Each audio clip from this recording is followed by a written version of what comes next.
कामगार सभा हा कार्यक्रम ऐकणाऱ्या सर्व श्रोत्यांना हर्षदा प्रभूचा नमस्कार आणि मंडळी कामगार सभेत आपल्या सगळ्यांचं मनापासून स्वागत.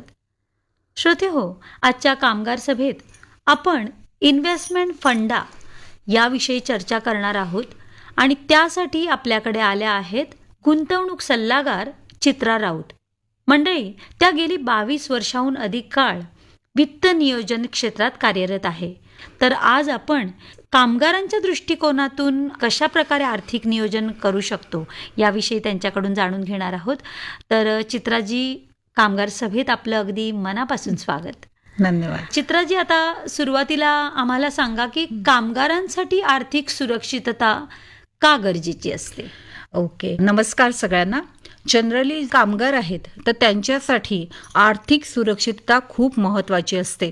कारण जेव्हा आपण असं बघायला गेलं की आर्थिक सुरक्षित जर नसेल माणूस तर आतापर्यंत तो कमवतोय पण तो नसेल तर त्याच्या कुटुंबाचं काय होणार, त्याचं पालनपोषण कोण करणार, आणि त्यांची मुलं असतील तर त्या मुलांचं शिक्षण आहे, त्याचबरोबर त्यांची लग्न आहेत, ही त्याची जी स्वप्न आहेत ती कोण पूर्ण करणार. कारण ही जी आहे कामगारांची जी पत्नी आहे तर तिचं पण पुढचं लाईफ आहे, तर त्याच्यासाठी पण त्यांना काहीतरी ठेवायला पाहिजे पाठी. तर ह्या सगळ्या गोष्टींचा विचार करता कामगार काम करत असतो तेव्हा या गोष्टींचा विचार करत नाही आणि आर्थिकदृष्ट्या काही विमा किंवा आरोग्य विमा घेत नाही. आणि हा न घेतल्याने जर तो अचानक मध्येच गेला तर त्याच्या कुटुंबाला खूप मोठं आर्थिक नुकसान होऊ शकतं. म्हणूनच आपल्या प्रत्येक कामगारांनी थोडासा हिस्सा का होईना बाजूला काढून आपल्या कुटुंबासाठी आर्थिक नियोजन करणं खूप गरजेचं आहे. बरं, म्हणजे ह्याचं खूप महत्व कामगारांच्या आयुष्यात आहे. हो. आता कोणत्या प्रकारे विमा घेता येतो?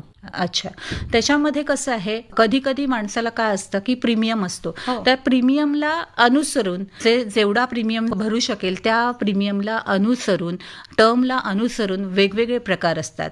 जसे की एंडोमेंट प्लॅन आहे, मनी बॅक आहे, टर्म प्लॅन आहे, अशा प्रकारचे लिमिटेड पेमेंट प्लॅन सुद्धा आहेत. लिमिटेड प्रीमियम प्लॅन मध्ये कसं असतं की काही जो समजा त्याचं 10च वर्ष राहिलेली असतील नोकरीची आणि आता मला 10च वर्ष आहेत नोकरीची पण मला एक चांगला आर्थिक फायदा मिळवून देणारं प्लॅन हवं, तर त्याच्यात त्या 10 वर्षात बसणारं एखादं प्लॅन पण ते त्याला लॉंग टर्म फायदा देईल. आता तुम्हाला माहिती आहे की पेन्शन बंद झाले आहेत आणि जे काही आहेत ते आधी जे लोक लागलेले आहेत त्यांच्यासाठी कंटिन्यू पेन्शन आहे, पण त्याच्यानंतर जे लागलेले आहेत तर त्यांना पेन्शन नाही. तर ह्याच्यातून लिमिटेड पेमेंट, कारण 10च वर्ष नोकरीला जर राहिलेली असतील तर पुढच्या आयुष्यभराचं कसं काय होणार की 10च वर्ष पैसे येणार, त्याच्यानंतर काय, तर त्याच्यानंतरसाठी या 10 वर्षात जे प्रीमियम ठेवलेलं आहे त्या प्रीमियमच्या आधारे लॉंग टर्म दरवर्षी पैसे तो घेऊ शकतो आणि तो असेपर्यंत त्याला ते पैसे मिळतात. बरं, तर अशा प्रकारे त्या गोष्टींचा फायदा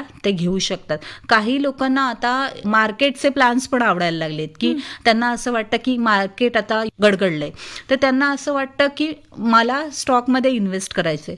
पण कुठल्याही कामगाराने स्वतःवर असं रिस्क घेऊन काही डायरेक्ट स्टॉकमध्ये इन्व्हेस्ट करायची गरज नाही.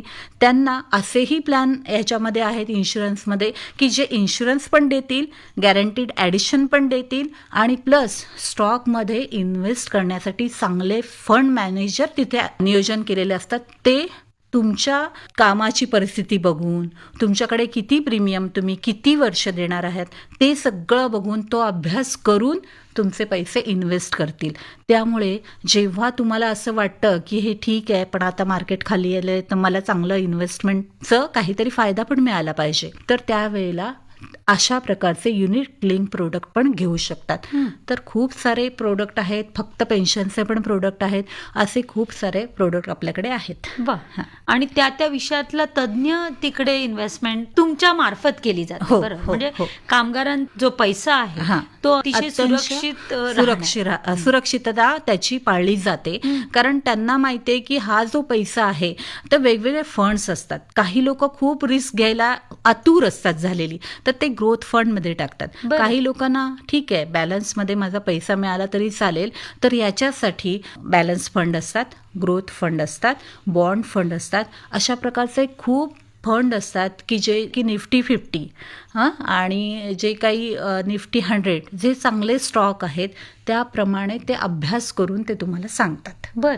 आता चित्राताई, हे तुम्ही सांगत असताना आरोग्य विम्याचं, आता हे वेगवेगळ्या प्रकारचे विमा तुम्ही सांगताय, तर आरोग्य विम्याचं कितपत महत्व आहे? कधी पण फायनान्शियल ट्रायंगल बघताना आपण विमा आणि आरोग्य विमा ह्या सगळ्या गोष्टी सगळ्यानंतर रिअल इस्टेट म्हणा किंवा शेअर मार्केट म्हणा, म्युच्युअल फंड म्हणा, ह्याचा बेस जेव्हा ट्रायंगल आपण एखादा काढतो त्रिकोण, तेव्हा त्याचा खालचा जो बेस असतो तो मोठा असतो आणि तो मोठा बेस पहिल्यांदा आपल्याला आरोग्य विमा आणि विम्याने भरायला लागतो. आणि नंतर जी उरलेली इन्व्हेस्टमेंट आहे ती छोटी छोटी करायची आपल्या रिस्क ॲपेटाईट प्रमाणे. तर जसा विमा महत्वाचा असतो तसाच आरोग्य विमा देखील महत्वाचा असतो.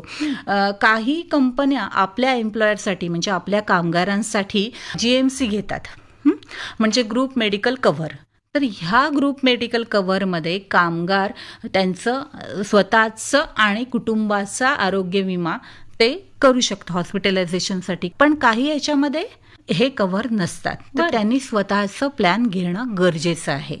कधी कधी काय होतं की कंपनीची एखादी पॉलिसी असते, पण आता तुम्हाला माहिती आहे की आता नवीन जी पिढी आहे ती नोकऱ्या बदलते, तर त्यांना कंटिन्युटीसाठी आपण एक स्वतःची पॉलिसी कायमस्वरूपी घेऊन ठेवणं महत्वाचं.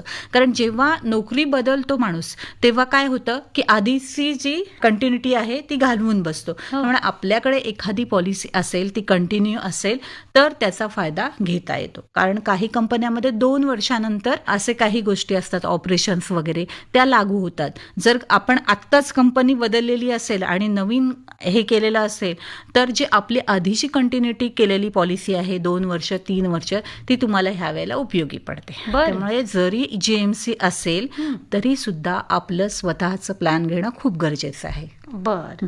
आणि ऍक्सिडेंटल इन्शुरन्स म्हणजे नेमकं काय असतं? ॲक्सिडेंटल इन्शुरन्स म्हणजे ही आपली एक फर्स्ट पायरी आहे. कारण जी काही टर्म इन्शुरन्स जे असतात त्याच्यामध्ये LIC टर्म इन्शुरन्स देते, त्याच्यामध्ये नॅचरल डेथ म्हणजे नॅचरल रिस्कवर आणि ॲक्सिडेंटल रिस्कवर अशा 2 गोष्टी असतात. पण जेव्हा नॅचरल रिस्कवर आणि ॲक्सिडेंटल रिस्कवर एकत्र करून जो प्रीमियम असतो तो जास्त होतो. पण फक्त ॲक्सिडेंटल म्हणजे ॲक्सिडेंटल जो रिस्कवरचा प्रीमियम आहे तो खूप थोडा आहे. तर ह्या खूप थोड्या प्रीमियममध्ये आपण खूप जास्तीचं रिस्कवर घेऊ शकतो. तर त्याच्यासाठी ही पहिली सुरुवात प्रत्येकाने करून घ्यायची.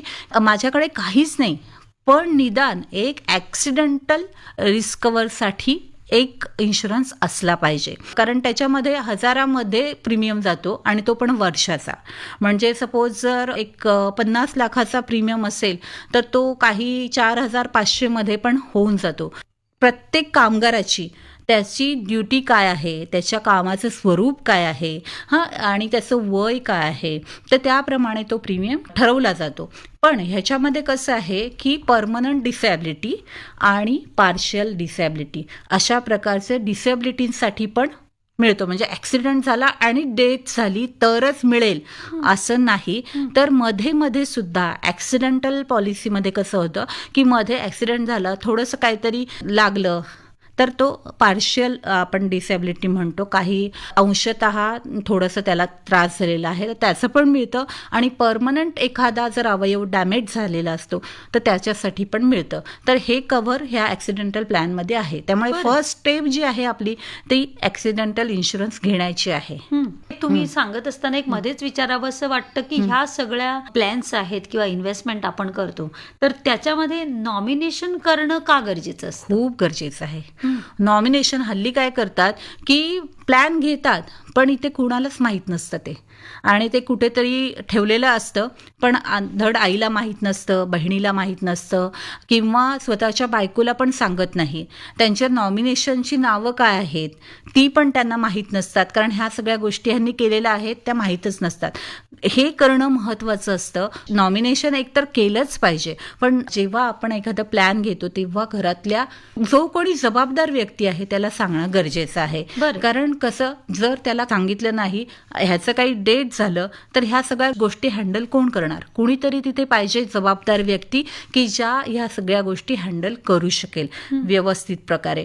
आणि जो काही क्लेम आहे तो जो येणारा क्लेम आहे तो कुटुंबाकरता छान पद्धतीने वापरता यायला पाहिजे. पूर्वी काय व्हायचं माहितीये, एकत्र कुटुंब पद्धती असायची, दीर असायचं, नंदा असायचे, जावा असायच्या, आणि त्या एखाद्या विशिष्ट पत्नीचा नवरा वारला तर येणारी रक्कम समजा 50 लाख रुपये तिच्याकडे लमसम आले तर तिला छळलं जायचं की मला हे पैसे दे, नणंद म्हणायची मला हे पैसे दे, दीर म्हणायचा जाऊ, अशा प्रकारचे तिच्याकडनं पैसे काढून घेतले जायचे. पण आता LIC मध्ये अशा प्रकारचं केलेलं आहे की 50 लाख रुपये आले तर तिला लमसम न मिळता दरवर्षी 5-5 लाख रुपये ती काढून घेऊ शकेल. म्हणजे तिची सिक्युरिटी पण होईल आणि तिला जे पैसे वापरता येतात, जितके पैसे ती चांगल्या प्रकारे हँडल करू शकते तितकेच पैसे तिच्या अकाउंटमध्ये जातात. त्यामुळे काय होतं, हे जे लमसम 50 लाख किंवा लमसम 1 करोड येत होते त्या पैशांचं काय जे करायचं ते तिला समजत नसायचं. त्याचा मिसयूज व्हायचा इतर लोकांचा करता, आणि जे काही पैसे त्यांच्या आयुष्यभरासाठी असायचे ते 1-2 वर्षात 3 वर्षात संपून जायचे. त्यामुळे अनक्लेम काही ठिकाणी काय होतं की जर नॉमिनेशन केलेलंच नसेल, ह्या सगळ्या गोष्टी केलेल्या आहेत पण माहीतच नसेल, तर तो जो येणारा पैसा आहे जो त्यांच्या कुटुंबासाठी आहे तर तो त्यांना माहीतच नसला तर ती अमाऊंट कुठेच जात नाही पण अनक्लेम म्हणून तिथे पडून राहते. धड त्याचा कोणालाच फायदा होत नाही. त्यामुळे गरजेचं आहे की एकतर नॉमिनेशन करणं, आणि दुसरी गोष्ट ह्या सगळ्या गोष्टी ज्या आहेत त्या तुम्ही तुमच्या नॉमिनीला सांगणं, म्हणजे विश्वासात घेऊन सांगणं महत्वाचं. लपवून ठेवण्यासारखी ही गोष्ट नाही, कारण ते आपण कुटुंबासाठी करतो, तर कुटुंबापर्यंत पोहोचलं पाहिजे. बरोबर. म्हणजे त्याचा ज्याच्यासाठी आपण हा इन्व्हेस्टमेंट केलंय, ज्याच्यासाठी गुंतवणूक केली आहे, त्याचा फायदा त्या व्यक्तीला, ज्या व्यक्तीला तुम्हाला अपेक्षित आहे त्या व्यक्तीला मिळणं गरजेचं आहे. आणि ती जबाबदार व्यक्ती असायला पाहिजे की आपल्या कुटुंबाचं पुढचं सगळं भविष्य सफल करण्यासाठी. बरोबर, अगदी बरोबर. म्हणजे त्याचा उद्देश जर साध्य करायचा असेल तर नॉमिनेशन करणं गरजेचं आहे, आणि विश्वासात घेऊन जो जबाबदार व्यक्ती आहे त्याला सांगणंही तितकंच गरजेचं आहे. चित्राताई, आता त्याचबरोबर टर्म इन्शुरन्स हा जो प्रकार असतो त्यामध्ये नेमके कशा प्रकारचे फायदे किंवा काय असतं ते? टर्म इन्शुरन्स मध्ये कसं आहे, नॅचरल डेथ आणि मगाशी सांगितल्याप्रमाणे ऍक्सिडेंटल डेथ, या दोन्ही गोष्टी कव्हर होतात. त्याचा ऍक्सिडेंटल लाईफ इन्शुरन्स पेक्षा किंवा ऍक्सिडेंटल टर्म पेक्षा हा प्रीमियम जास्त असतो, कारण त्याच्यात नॅचरल पण आपण कव्हर करतो. नॅचरल म्हणजे हार्ट अटॅक येणं. आता खूप गोष्टी अशा झाल्यात की तरुणांना पण हार्ट अटॅक यायला लागलेत, तर अशा गोष्टी आहेत की नॅचरल रिस्क कव्हर घेणं पण तितकंच महत्वाचं आहे. टर्म इन्शुरन्स म्हणजे एखाद्या व्यक्ती जर अजून 25 वर्ष काम करत असेल तर त्या 25 वर्षासाठी त्याला ते कव्हर मिळणं. आणि HLB प्रमाणे, HLB म्हणजे आता जे 25 वर्ष, पुढच्या 25 वर्षांसाठी जेवढे तो पैसे कमवणार आहे तेवढे पैसे कुटुंबाला मिळवून देणं. म्हणजे एखादी व्यक्ती जर 1 लाख रुपये आणत असेल तर त्याचं 25 वर्षाचं इन्कम किती होत आहे, 25 लाख. त्याप्रमाणे 10 लाख रुपये आणत असेल दरवर्षी, त्याप्रमाणे 25 वर्षाचं इन्कम होत आहे 2,50,00,000. तो जर जगला असता तर इतकं प्रचंड इन्कम कुटुंबाला देऊन गेलेलं असता, तर त्याचं नुकसान होतं, त्या पूर्ण कुटुंबाचं 2,50,00,000 नुकसान झालेलं असतं. तर ते नुकसान भरून करण्यासाठी हा टर्म इन्शुरन्स घेतला जातो, आणि ह्याचा प्रीमियम नॉर्मल इन्शुरन्सपेक्षा कमी असतो. अच्छा, म्हणजे हा त्याचा फायदा आहे की हे सगळं गणित विचारात घेऊन त्याप्रमाणे तो प्रीमियम बनवलेला. HLV म्हणजे ह्युमन लाईफ व्हॅल्यू. त्याप्रमाणे की आता हा जो माणूस आहे तो पुढचं त्याचं इन्कम कमवण्याचा जो कालावधी आहे त्या कालावधीपर्यंत किती कमवेल, आता त्याचा इन्कम वाईज तो इन्शुरन्स ठरला जातो. आणि ऍक्सिडेंट इन्शुरन्स जो आहे तो कामगारांसाठी कितपत फायद्याचा ठरू शकतो? हो, निश्चित. कारण आता कामगारांना पण ऍक्सिडेंटचा फार धोका असतो. ऍक्सिडेंट होऊ शकतो, ऍक्सिडेंटल डेथ होऊ शकते, किंवा कामावर जाताना काही लागू शकतं, अपघात होऊ शकतो. तर ह्या गोष्टींसाठी ऍक्सिडेंटल इन्शुरन्स खूप महत्वाचा आहे. नॉर्मल इन्शुरन्स प्लॅन मध्ये कोणत्या प्रकारचे फायदे समाविष्ट असतात? नॉर्मल इन्शुरन्स प्लॅन मध्ये वेगवेगळ्या गोष्टी आहेत. एक तर टर्म इन्शुरन्स, आपण एंडोमेंट घेतलं म्हणजे एंड टर्म, टर्मच्या एंडला एक मॅच्युरिटी येते, ती असते. त्याच्यानंतर दुसरं जे गोष्टी आहे की टर्मच्या एंडला मॅच्युरिटी तर मिळतेच, प्लस आयुष्यभर पण त्याला पैसे मिळू शकतात. तर अशा प्रकारचे खूप प्लॅन्स आपल्याकडे आहे. एक प्लॅन तर असं आहे की त्याच्यामध्ये तुम्ही जे आज फिक्स कराल व्हॅल्यू, तर त्या इंटरेस्ट रेट प्रमाणे तुम्हाला पैसे मिळणार आयुष्यभर दरवर्षी. बरं. म्हणजे इतर ठिकाणी कुठल्याही आर्थिक संस्थेचा रेट जरी 2% असला तरी इथे जे मिळणारा रेट आहे तो गॅरंटेड 8% रेट असतो. बापरे. आणि तो दरवर्षी तो त्यांना मिळणार. मग ते 90 वर्ष जगू दे, 99 वर्ष किंवा पूर्ण 100 वर्ष जगू दे, त्यांना तो मिळत राहणार. म्हणजे टॅक्सेबल रिटर्न्सवाले खूप प्लॅन आहेत आपल्याला, नॉन गॅरंटेड रिटर्न्सवाले खूप प्लॅन्स आहेत. पण LIC ऑफ इंडियाकडे एकच प्लॅन आत्ताच्या घडीला अवेलेबल आहे, ते म्हणजे हे जे टॅक्स फ्री आणि गॅरंटेड प्लॅन. बर, म्हणजे हे सुद्धा कामगारांसाठी हो महत्त्वाचं हो ठरू हो, शकतं. कारण आता पेन्शन खूप गरजेचं झालेलं आहे. बरोबर. जनरली आपल्याकडे गॅरंटेड प्लॅन्स नाही आहेत. आत्ताच्या घडीला आपण बघायला गेलो तर बँकचं अगदी FD ठेवली तरी FDचे रेट्स पण पुढच्या वर्षी आपल्याला कमी झालेले दिसतात.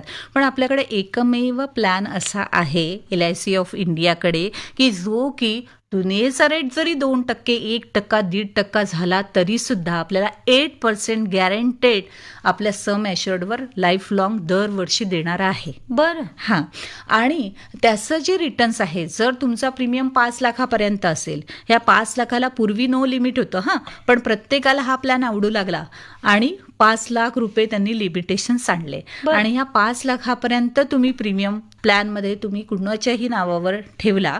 आणि दुसरी गोष्ट म्हणजे त्याला दुसरी एक कंडिशन आहे, एक तर 5 लाखापर्यंत प्रीमियम, दुसरी एक कंडिशन आहे की प्रीमियमच्या 10 पट इन्शुरन्स असला पाहिजे.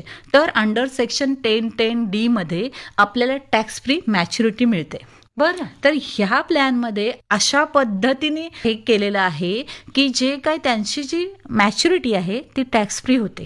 तर हे सर्वात गोष्ट महत्वाची आहे की टॅक्स फ्री पण आणि गॅरंटेड पण. आणि तिसरी आणि महत्वाची गोष्ट, जनरली काय होतं, जे आपण टर्म घेतो आपण समजा 15 वर्ष घेऊ, 20 वर्ष घेऊ, त्याच्यानंतर आपलं रिस्कवर स्टॉप होतं, बरोबर आहे. तर ह्या प्लॅनमध्ये आपलं रिस्कवर स्टॉप होत नाही, तर अजून दरवर्षी ॲड होत जातं. म्हणजे काय, जेव्हा माणसाला वाटलं की इथे आपण थांबूया, आपल्याला आता पेन्शन नको आहे, तर त्यावेळेला त्याचं रिस्कवर जे आहे किंवा त्याची जी व्हॅल्यू आहे ती खूप मोठी झालेली असते. आणि जर तो माणूस नाही आहे म्हणजे गेला माणूस, तर त्याचं रिस्कवर पण खूप वाढत गेल्यामुळे खूप छान प्रकारे मिळू शकतं. म्हणजे ही एक प्रकारची आपली प्रॉपर्टी, जे आपण मुलांना घर देतो किंवा काही सोनं देतो, तर ह्यापेक्षा आपली प्रॉपर्टी देणं गॅरंटेड पेन्शन प्लॅनसाठी पण उपयोगी आहे.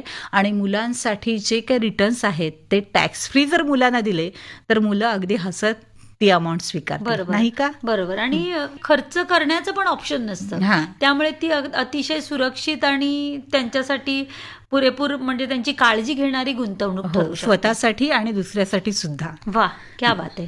रिस्क ॲपेटाईट म्हणजे नेमकं काय असतं? रिस्क ॲपेटाईट म्हणजे एखाद्या माणसाला असं वाटतं की मी आता मार्केटमध्ये पैसे टाकतो, पण मार्केट आता खाली गडगडलेलं आहे, तर त्याची कपॅसिटी नव्हती इतकं की आता मी 5 लाख रुपये टाकले आणि आता मार्केटमधून पैसा काढताना माझ्या हातात 2 लाख रुपये येत आहेत. पण ते होल्ड करण्याची तयारी असायला पाहिजे, म्हणजे ती रिस्क घेण्याची तयारी असायला पाहिजे. त्यालाच म्हणतात रिस्क ॲपेटाईट, की माणूस किती प्रकारे रिस्क होल्ड करू शकतो त्याला, की बाबा रे आज 2 लाख रुपये झालेले आहेत, पण माझे ॲडिशनल काही पैसे टाकून मी जेव्हा ते रेट्स माझ्या याच्याप्रमाणे येणार, मला इच्छा होती त्याप्रमाणे येणार, तोपर्यंत मी ती रिस्क घेऊ शकतो. आणि अशा प्रकारे जर असेल माणसाची तयारी, तरच त्याने डायरेक्टली मार्केटमध्ये टाकावे. नाहीतर आपल्याकडे असे युनिट लिंक्स प्लॅन आहेत, त्याच्यामध्ये टाकलं तर त्याला शांतपणे निर्धास्तपणे करू शकतो तो. बरोबर. आणि ठराविक रक्कम तुम्हाला मिळते. बरं. ह्या अनेक गोष्टी आहेत ज्यातले म्हणजे ह्या गुंतवणुकीतले बारकावे लक्षात घेऊन कामगारांनी जर गुंतवणूक केली तर नक्कीच त्यांना ती फायदेशीर ठरू शकते. चित्रातही आता आपल्या कार्यक्रमाची वेळ संपत आली आहे, तर कामगारांच्या दृष्टिकोनातून तुम्ही एक साधारण त्यांना काय सल्ला द्याल की कुठच्या महत्वाच्या गोष्टी त्यांनी गुंतवणूक करताना लक्षात ठेवायच्या? गुंतवणूक करताना अशा गोष्टी लक्षात ठेवायच्या आहे की जिथे सर्वात जास्त आपल्या पैशांची खात्री असेल, गॅरंटी असेल, कुठेही आपला पैसा बुडणार नाही अशा ठिकाणीच त्यांनी ठेवायला पाहिजे आणि आर्थिक सल्लागाराचा सल्ला घेऊनच पुढे जायला पाहिजे. कारण हे सगळे धोके किंवा ह्या सगळ्या प्लॅन्सचा डिटेल स्टडी त्यांनी केलेला असतो. तर त्यामुळे अशा प्रकारे जर कुणाला गुंतवणूक करायची असेल तर आर्थिक सल्लागाराच्या सल्ल्यानेच पुढे जायला पाहिजे. बर, स्वतःच्या मनाने निर्णय न घेता त्यांनी अशा पद्धतीने गुंतवणूक केली तर त्याला जास्त चांगले रिटर्न्स पण मिळतील आणि निर्धास्त पण होईल तो. बरोबर. म्हणजे आणि चुकण्याची शक्यता कमी असते. हे खूप कामगारांनी जर विचारपूर्वक याचा निर्णय घेतला तर गुंतवणुकीतून त्यांना मनशांती म्हणजे आर्थिक मनशांती जी आहे ती नक्कीच मिळू शकेल. नक्कीच. खरंच चित्राताई, या छोट्या छोट्या गोष्टी आणि आतल्या अनेक त्यातले प्रकार होते ते तुम्ही छान प्रकारे समजावून सांगितलं आणि आम्हाला जे मार्गदर्शन केलं त्याबद्दल तुमचं अगदी मनापासून आभार. धन्यवाद. बरं तर श्रोते हो, याबरोबरच आजचा आपला कामगार सभेचा कार्यक्रम इथेच संपवतोय. या कार्यक्रमाच्या सादरकर्त्या होत्या संघमित्रा भंडारे. आता हर्षदा प्रभूला निरोप द्या. नमस्कार.